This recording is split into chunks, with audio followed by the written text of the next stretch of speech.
明仔载就是双十节3天的连假，全台湾各大游乐园拢推出着游台要来游人客，像这个北部的儿童新乐园推出着1日的欢乐票300块。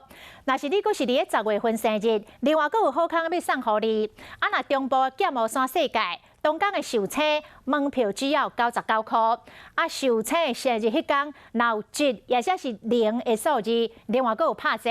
阁来是高雄的二代游乐世界。第2个人入门票只要10块。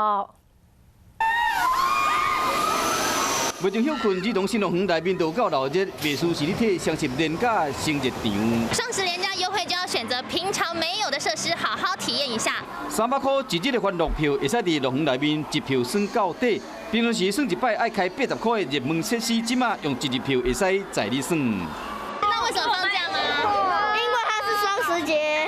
较巧的算法就是一开门就入园，先经热门去算。儿童新乐园伫双十连假期间推出1日票300块游台，阁有3项热门设施，若是拢算一摆，会使现省720块。我们预估人潮也会大概类似中秋节的一个假期，平均一天大概是1万1。若是要搁较刺激一个，就到剑湖山，只要生日内面有1也是0的数字，对着1号门票只要499，对着2号阁省200块。迄一天生日的门票只要99块，丽宝乐园第2个只要20块，2人入场会使省730块。高雄二代世界嘛推出第2个人10块的门票优待，2人就使省将近900块。要不连假出去佚佗，想要好好啊耍，嘛爱有人客人的心理准备。